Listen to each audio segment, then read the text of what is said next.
He's kind of a world-weary figure, I suppose, in Diana's life, at least, in Wonder Woman's life.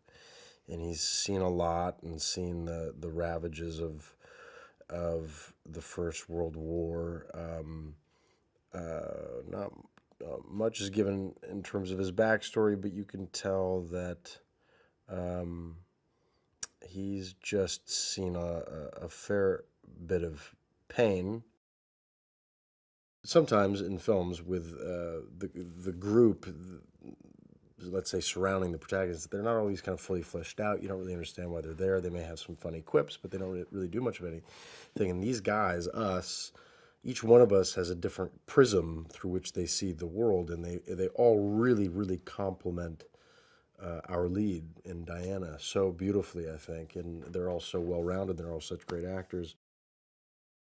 Patty is a pretty incredible human being, and to sit across from her and to hear her. I mean, she acted out essentially the entire film for me.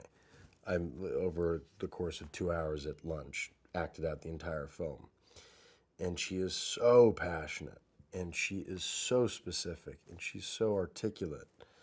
Um, I pretty much would have said yes just for her alone. I think that's the beauty of what Gal has, is that she is physically very imposing. She's stunning. She's like 6 feet tall.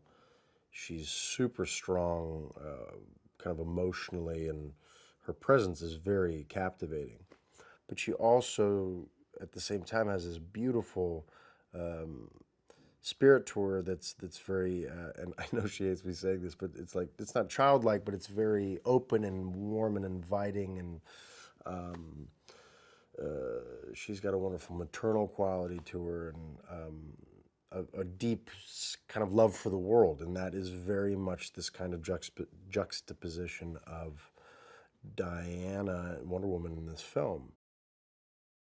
At every mention of Ares along the way that Diana that throws at him, that she has to meet the God of War and defeat him, I think he it's so beyond his conception of what the world has to offer, of a world of magic lassos and people that can jump, 5 stories, and people that can run across no man's land and single-handedly defeat everybody in a leather miniskirt.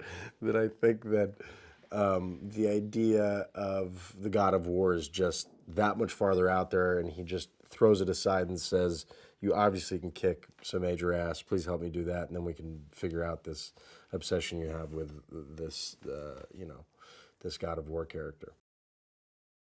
It's a very modern telling of this story. It's beautifully rendered, um, uh, and it has a pretty wonderfully, beautifully transparent message of that no matter how ugly this world gets that we live in, no matter how much death we encounter, no matter how many homicidal dictators are out there, no matter how much genocide happens, how many wars happen, uh, there is still hope in the best parts of ourselves to be good and to protect one another and to do right by one another. That's what we should hold on to, and that's what she represents. So she's not just your regular, I guess, everyday superhero that just because of X, Y, and Z capabilities with capes and whatever, that they can defeat the bad guy. Not only can she defeat the bad guy, but she has a powerful, loving spirit aside from that, that is, she's a savior in many ways. She sees the best parts of ourselves.